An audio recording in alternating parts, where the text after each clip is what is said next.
everyone. I chose this artwork called the Lascaux Cave Paintings.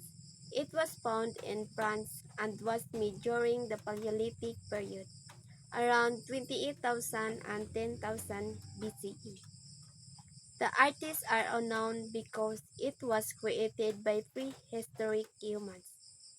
They used natural materials like charcoal and minerals to paint animals on the cave walls.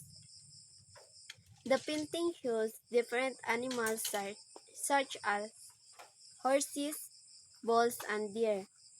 These animals were important to early humans for food and survival. The purpose of the artwork was likely connected to first is hunting, magic, or rituals.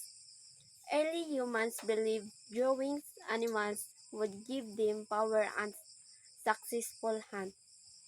Second is communication or education.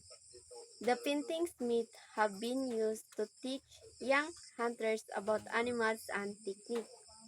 Third is spiritual or religious practices. The artwork may reflect early beliefs in spirits of gods connected to nature and animals. And lastly, record of daily life. It shows how early humans depended on animals or food, tools, and clothing. It also shows that early humans already had creativity and culture.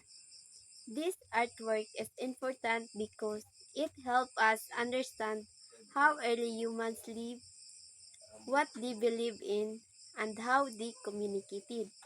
It also shows that art has been part of human life even in thousand years ago.